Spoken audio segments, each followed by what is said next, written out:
I'm all bundled up. It is 1 degree outside. It's 43 in here because I'm almost out of propane and I just put the heater in. But I wanted to get this done today because, you know, baby steps.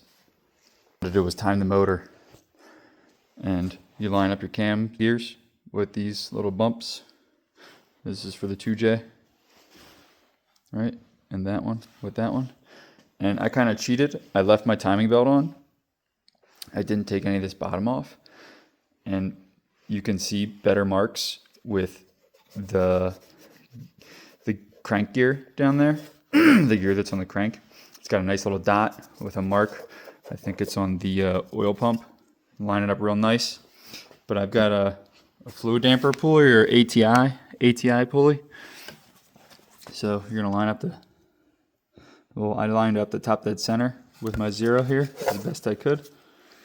And also to double check myself, and something long that you can see when the piston's at its peak. That's when you know you're at top dead center, and you always want to make sure that nothing broke off on that when you put it in. You want to put it in nice and gently. Obviously the spark plug is no longer in there. You don't want to ding anything up in there. And I'd rotate it to show you that this is at its peak, but I already got this on, the timing belt on. And I think everyone's favorite part of timing, so you want to keep it tight on this side, and you want to keep it loose on this side. I know it kind of looks the same, but it feels different, and you can hear that noise. That is the tensioner moving in there. And maybe you can see it. Yeah, see that chrome looking thing right down there behind the belt? That's it. And like I was saying, everyone's favorite part, at least my favorite part, is pulling our tensioner pin like a grenade. Let's listen.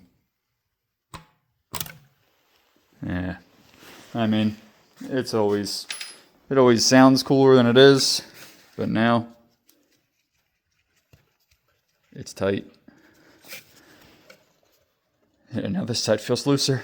Now, take this out, and let's rotate our motor to see if our marks line back up when we do a couple revolutions. All right, coming up on our first revolution. I'm gonna stop this at top dead center on the 0 here. That looks like about it.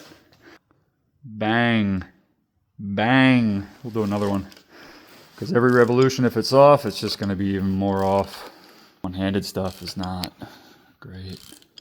Matched up with the cam gears now. All right, cam gears look good there.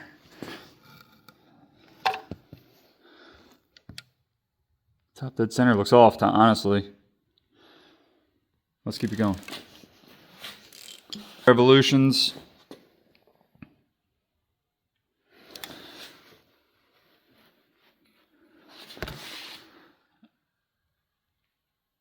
And it looks like we're pretty good.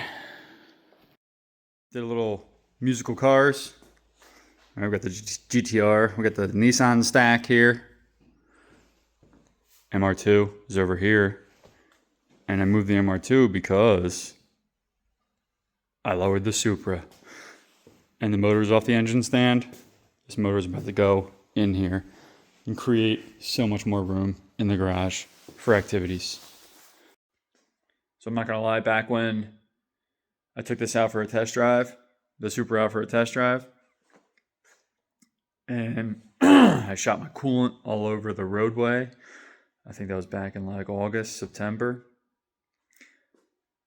I thought it was done. I thought it was gonna sit for a year because I thought I blew the motor. Turns out it was just a freeze plug, which led to more digging. Then it was a head gasket. Hopefully that's exactly what it was a head gasket, which then popped the freeze plug out. But I just got a huge step completed today. The motor is back in the car. Granted, there's still way more to do, but There's just way more room in the garage now. It's great. The motor's back together. The wiring's done. Power steering's hooked back up. Serpentine belt is on. But just a huge step completed. A huge weight off the shoulders. Car guys know that once you pull that motor, once your car stops running, it takes a lot of work to get that car back to running. So I'm headed in the right direction here. Stay focused. Keep going. Get out in the garage and put that motor in.